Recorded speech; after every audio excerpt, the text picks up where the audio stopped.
Hello friends, welcome to DS classes. उम्मीद करते हैं आप सब बहुत अच्छे होंगे और एग्ज़ाम की बहुत अच्छे से तैयारी कर रहे होंगे। ठीक है, तो एग्ज़ाम आपका जो है बहुत नज़दीक है, पूरी एग्ज़ाम डेट्स आ चुकी हैं, आपको पता है। ठीक है, तो आइए हम लोग डिटर्मिनेंट्स का जो है सेकंड हम इसके लिए वीडियो लेके आए। ठीक, डिटर्मिनेंट को मतलब सेकंड प्रश्नावली में हम सवाल बात करने जा रहे हैं। सेकंड प्रश्नावली में एरिया ऑफ ट्रायंगल। ठीक है, एरिया ऑफ ट्रायंगल कैसे निकालेंगे, या एरिया ऑफ ट्रायंगल दिया है तो हम सारणी का मान कैसे निकालेंगे। ठीक, एरिया ऑफ ट्रायंगल जो है सारणी से कैसे निकाला जाता है, मतलब डिटर्मिनेंट से। ठीक है, आइए उस पर हम बात करते हैं। जैसे कि आपने इसमें ट्रायंगल में त्रिभुज में आपने पढ़ा होगा कि जो उसका एरिया कैसे निकाला जाता है, क्षेत्रफल। ठीक है, तो वहां पर यहाँ पे आपको आपने पढ़ा होगा इसके क्या होता है, 3 कोऑर्डिनेट दे रखे हैं, निर्देशांक दे रखे होंगे 3। ठीक है, जैसे कि पहला दिया होगा x1, y1। ठीक है, सेकंड दिया होगा x2, y2। ठीक है, थर्ड दिया होगा x3, y3।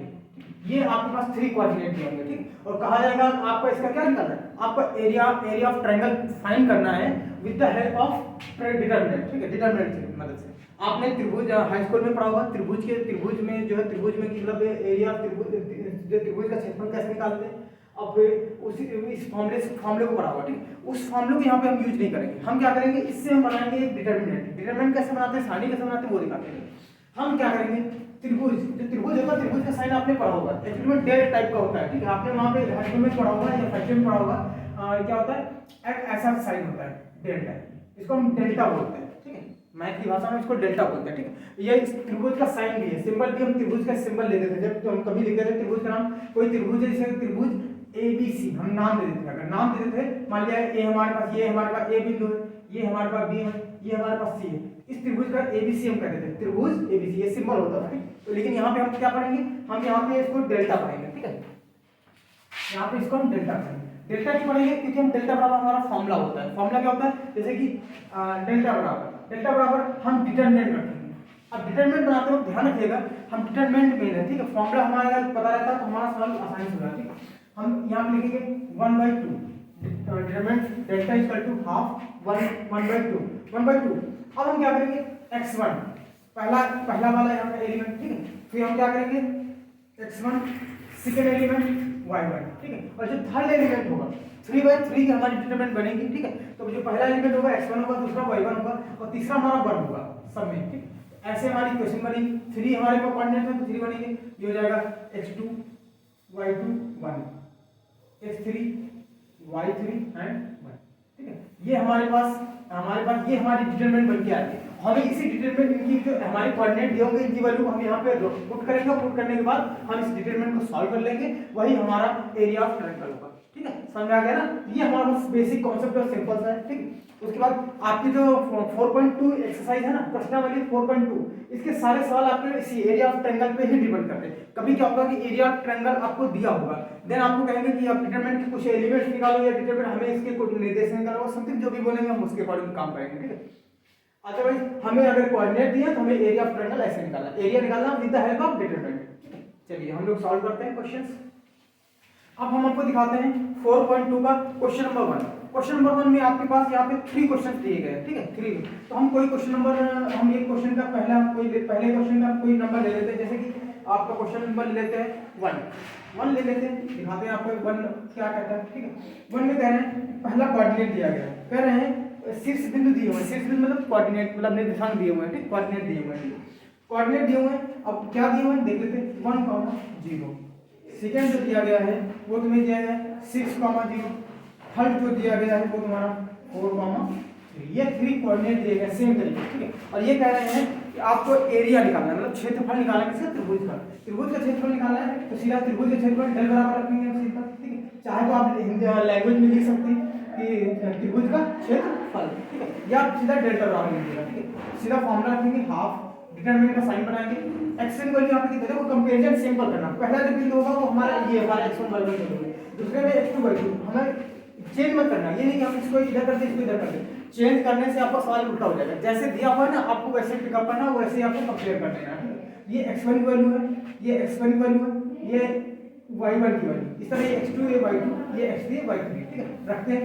x1 की वैल्यू 1 है, y1 की वैल्यू 0, और ये हमारा ऑलरेडी यहाँ पे 1 बन रहा है। ठीक है, इसमें 6, 0, 1।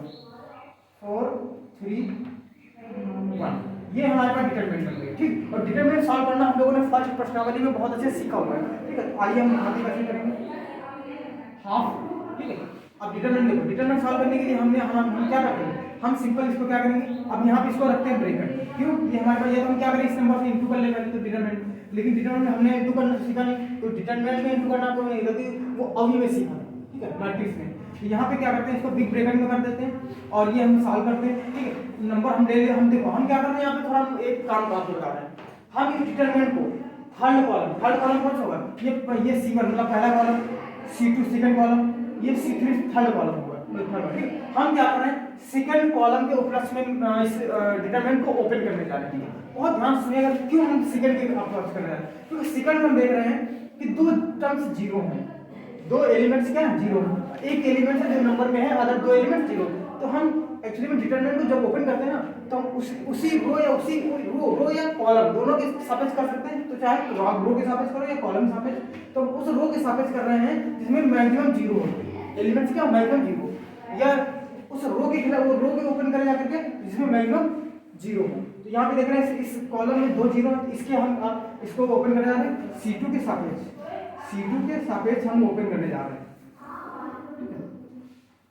C2 के सापेक्ष। ये जरूरी नहीं आप लिखे ना, लिखें, मैं सब ध्यान में लिख रहा हूँ, ठीक है, जरूरी नहीं आप इसको लिखें इस चीज को यहाँ पे। अब C2 के सापेक्ष करेंगे, देखो C2 सापेक्ष करेंगे, पहले जीरो ले लेंगे, अब जीरो ले लेंगे, यहाँ पे आपको समझने की जरूरत ये है कि मैंने ये एलिमेंट ले लिया, अब ये एलिमेंट है तो ये वाली रो बंद हो जाएगी और ये कॉलम बनेगा, नंबर कौन सा बचेगा, 6 1 4 1, ये हमारे पास, इसके पास सेकंड जो बनेगी 6 1 4 1, ये हमारे पास बनेगी क्या, इसकी उपमट सारणी, ठीक है। सेम फिर माइनस करके ये जीरो ले लेंगे क्योंकि प्लस माइनस होता है, ठीक। अब इस ये हमारी रो बंद हो जाएगी और ये बंद हो जाएगी 1 1 4 1, ठीक, 1 1 4 1।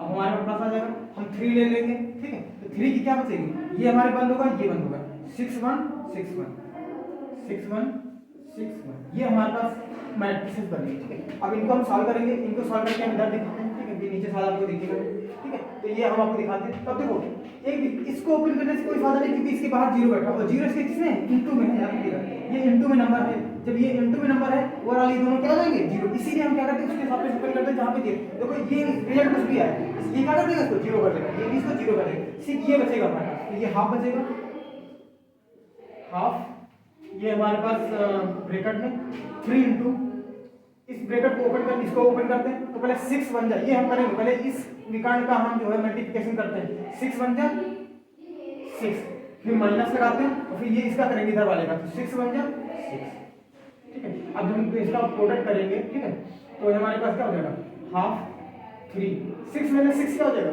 0, ये 0 हो जाएगा, तो 3 ये 0 हो जाएगा, ये 0 हो जाएगा, सारा ओवरऑल क्या हो जाएगा, 0, ठीक है। आपका जो है इसका जो आ गया है एरिया ऑफ ट्रायंगल कितना आ गया, 0, क्यों, क्योंकि इसके कोऑर्डिनेट कुछ ऐसे थे जिसका मतलब एरिया जो है 0 आ गया, 0, हमने इसके साथ पे ओपन किया, ओपन करने के बाद इसका हमने हल निकाला और ये एरिया ऑफ ट्रायंगल कितना आ गया, 0, ठीक है। इस तरीके से आपको मान निकालना, मान जो भी निकल के आता है आपको वही बताना है, ये एरिया ऑफ ट्रायंगल मतलब त्रिभुज का क्षेत्रफल, ठीक है। फर्स्ट नंबर में मैंने पहला क्वेश्चन किया है, आप क्या करेंगे, सेकंड हल आप करेंगे, ठीक है। और जिसमें एक भी जीरो नहीं दिया गया तो उसमें क्या होगा, किसी भी रो के सापेक्ष किसी भी कॉलम के सापेक्ष हम ओपन कर सकते हैं, तो तुम क्या करना, पहले रो के सापेक्ष ओपन कर देना, पहले कॉलम के सापेक्ष, तो जब एलिमेंट जीरो नहीं दिए तो किसी के सापेक्ष ओपन कर सकते हैं, लेकिन जब जीरो दिए हो उसी का यूज करो क्योंकि वहाँ पे कैलकुलेशन थोड़ी आसान हो जाती है, ठीक है। तो चलिए हम आप क्या करते हैं, अब जैसे कि क्वेश्चन में दिया हुआ है, कह रहे हैं कि दर्शाइए कि, सेकंड नंबर क्वेश्चन, ठीक है, कह रहे हैं दर्शाइए कि 3 बिंदु दिए हुए हैं, ठीक है, उनको कह रहे हैं संरेख है, संरेख मतलब क्या होता है, संरेख को इंग्लिश में कहते हैं कोलिनियर, ठीक है, कोलिनियर। तो आपको दिखाते हैं संरेख क्या चीज होती है। चलिए हम इस क्वेश्चन को जो है यहाँ हटा देते हैं, ठीक है, हम सेकंड क्वेश्चन लेते हैं, दिखाते हैं कि आपको संरेख क्या चीज होती है, ठीक है। संरेख निकालना है, हमारे पास कुछ पॉइंट दिए गए जैसे कि क्वेश्चन नंबर 2, ठीक है, क्वेश्चन नंबर 2 में ए जो पॉइंट दिए गए, एक पॉइंट क्या दिए गए, ए के पॉइंट कुछ ऐसे दिए गए जैसे कि a, b plus c, b points क्या दिए गए हैं, b पॉइंट दिए गए b, c plus a and c जो दिया गया होगा वो तुम्हारा c, a प्लस, यही तुम्हारे पास जो c वाला भी पॉइंट होगा, ठीक है। ये अब ये 3 है, 3 बिंदु दिए गए हैं, तीन कोऑर्डिनेट दिए गए। अब ये करें कि पता करिए संरेख है या कोलिनियर, इंग्लिश में कहते हैं कोलिनियर है, ठीक। अब कोलिनियर हम किसके लिए क्या करेंगे, अब संरेख हो या कोलिनियर हो, तो याद रखिएगा संरेख सिद्ध करने के लिए क्या करना पड़ेगा, हमें इस डेल का मान निकालना पड़ेगा, फिर एरिया ऑफ ट्रायंगल निकालना पड़ेगा, मतलब डेल निकालना पड़ेगा, और डेल का मान 0 आना चाहिए। डेल का मान जैसा कि प्रीवियस क्वेश्चन में किया था 0 आया, ठीक। तो डेल का मान यहाँ अनिवार्य है 0 होगा तभी कोलिनियर या संरेख होंगे, अगर 0 नहीं आता है तो संरेख नहीं होंगे, ठीक है। तो आइए डेल निकालते हैं, हम दिखाते हैं आपको, ठीक है। डेल निकालेंगे, सेम फॉर्मूला रखेंगे, फॉर्मूला हमारे पास ऑलरेडी रखा हुआ है, हम इसकी डायरेक्ट वैल्यू रखेंगे। x1 कितना है a, y1 कितना है b प्लस c, और ये हमारा 1 होता है, ठीक है। b c plus a 1, c a plus b 1, ये हमारे पास मैट्रिक्स हो जाएगी, ठीक है। अब इसको हम क्या करेंगे, ओपन करेंगे तो यहाँ पे देखो अब सेम क्वेश्चन आ गया जैसा हम रिपीट कर रहे थे, यहाँ पे कोई भी एलिमेंट 0 नहीं है, तो हम किसी भी रो के सापेक्ष या किसी भी कॉलम के सापेक्ष ओपन कर सकते हैं। तो हम यहाँ पे पहले ही रो के सापेक्ष ओपन करेंगे, फर्स्ट रो के सापेक्ष, ठीक है। तो ब्रैकेट में रखेंगे ए, अब ए हमारा ये हो जाएगा, ठीक है। ए जब ये हो जाएगा हमारा, तो अब देखो ये हमारे पास कॉलम बन हो जाएगा, ये हमारे पास रो बन हो जाएगा, तो हमारे पास जो बचेगा ना वही हमारे पास क्या हो जाएगा, इसकी उप सारणी, मतलब उप सारणी बन जाएगी, ठीक है। तो हमारे पास बचेगा c plus a plus b 1 1, ठीक है, माइनस b प्लस c लेके चलते हैं, b प्लस c को ब्रैकेट में, ठीक है। और यहाँ पे आप ये हमारे ये बंद हो जाएगा, तो हमारे पास बचेगा b1 c1, ठीक है। फिर प्लस का 1 आ जाएगा, इसकी मैट्रिक्स क्या होगी, ये हमारे बंद होगा, ये बंद हो जाएगा, तो हमारे पास ये आ जाएगा b c प्लस a और c a प्लस, ये हमारा मैट्रिक्स आ जाएगा, ठीक है। अब इसको हम ओपन करेंगे प्रीवियस मैट्रिक्स की तरह बिल्कुल, ठीक है। 1/2 इस ब्रैकेट को हम जो है क्लोज कर देते हैं, यहाँ पे ओपन किया था क्लोज हो गया। अब इसको सॉल्व करते हैं। अब हमारे पास ए नंबर है, यहाँ पे ए बाहर आएगा, ब्रैकेट में ये सॉल्व करेंगे। अब इनका देखो a plus c plus a, ये हमारा 1 से बराबर, c plus a into 1, c plus a आएगा, c प्लस a माइनस, हम इस देखो प्लस, इसका हम करेंगे प्लस, एक दूसरे से ये वाला करेंगे ना माइनस का, तो a plus b minus 1, a plus b आ जाएगा माइनस 1, इसका अगेन ब्रैकेट में a प्लस b, क्योंकि अगर ये ब्रैकेट में रखोगे तो ये प्लस जो है ना ये इसकी वजह चेंज होगा माइनस वजह से, और वो गड़बड़ कर देगा, ठीक है। माइनस हमारा ऑलरेडी दिया हुआ b प्लस c दिया हुआ है, इसको हम करेंगे b इंटू 1 b हो जाएगा, और c इंटू 1 c हो जाएगा, ये हो जाएगा हमारा एक ब्रैकेट में b minus b into 1 c into 1 minus c, ठीक है। अब इसको करते हैं 1 बाहर है तो 1 से मल्टीप्लाई करने में कोई फर्क नहीं पड़ता, तो हम इसका जो है प्लस का 1 बाहर कर देते हैं, सीधा 1 हटा देते हैं। हम यहाँ पे b into a plus b, b into a plus b, ठीक है, और minus c into c plus minus c into c plus, ये उधर दिखेगा नहीं आप लोग को, ठीक है, तो नीचे लिख देते हैं c minus c into c plus, ये हमारे पास हो जाएगा, दिख रहा होगा, ठीक है। तो c into c plus a, ठीक है। अब यहाँ पे क्या करते हैं, इनको हम सॉल्व करने की कोशिश करते हैं, ठीक है। अब हम क्या करेंगे, अब ब्रैकेट्स ओपन करेंगे पहले, सबसे पहले, ठीक, a, इसका ये हमारे पास c प्लस a है हमारे पास, c प्लस a। अब ये देखो माइनस अंदर जाएगा तो ये जाएगा माइनस a, ठीक है, प्लस a माइनस हो जाएगा, माइनस का b हो जाएगा, ठीक है, माइनस। अब इन दोनों का इंटू करेंगे तो क्या हो जाएगा, इंटू करेंगे, ये माइनस को बाहर रखते हैं अभी, ठीक है, b into b square, b into c, तो ये क्या हो जाएगा, ये एक्चुअली तुम्हारा सीधे आ जाएगा b square minus c square whole square, ठीक है, प्लस ये हम करेंगे तो ab प्लस b स्क्वायर, इसका इंटू करेंगे तो माइनस का c स्क्वायर माइनस का a, ये हमारे पास आ जाती है कैलकुलेशन, ठीक है। इसका भी ब्रैकेट हम ओपन कर देंगे, ठीक है, हाफ, यहाँ पे देखते हैं a से a कट दिया, ठीक है, तुम्हारा क्या कम बचेगा, ac बचेगा माइनस का a भी बचेगा, एक हमने प्रोडक्ट भी कर दिया अंदर, ठीक है, माइनस ये यहाँ पे बचेगा हमारा b स्क्वायर प्लस का c स्क्वायर, ठीक है। अब इसमें देख लेते हैं क्या कुछ कट रहा है, नहीं कट रहा है, तो इसको स्वयं नोट कर लेते हैं, प्लस का ab प्लस का b square minus c square minus ac। अब देखते हैं कुछ कटेगा सर, हाँ, ये प्लस का ac है, ये माइनस का ac दिख रहा है, ये प्लस का ab है, ये माइनस का ab, ये प्लस का माइनस का b स्क्वायर है, ये प्लस का b स्क्वायर, ये प्लस का c स्क्वायर, ये माइनस का c स्क्वायर, अंदर कुछ बचा नहीं, अंदर क्या बचा 0, तो ओवरऑल 0, तो डेल बराबर क्या हो गया 0 लिख देना सीधा आता है, या इंग्लिश में लिखते हैं hence this coordinate is us collinear, या अतः ये जो बिंदु दिए गए हैं ये संरेख बिंदु, ठीक है। सिंपली अब बेल वाला देखो 0 आ गया सिंपल, ठीक। इस तरीके से हमें क्वेश्चन सॉल्व करने हैं, ठीक। एक क्वेश्चन में भी ट्रायंगल बेस एक क्वेश्चन आपका एग्जाम में आ जाता है, ठीक है। तो उसमें आपको ध्यान रखना है कैसे सॉल्व करना है, क्योंकि ट्रायंगल क्या होता है, एक्चुअली क्या होता है ना कि बच्चे डर जाते हैं कि त्रिभुज से ट्रायंगल पूछ लिया वो भी डिटरमिनेंट में, तो ये देख करके ही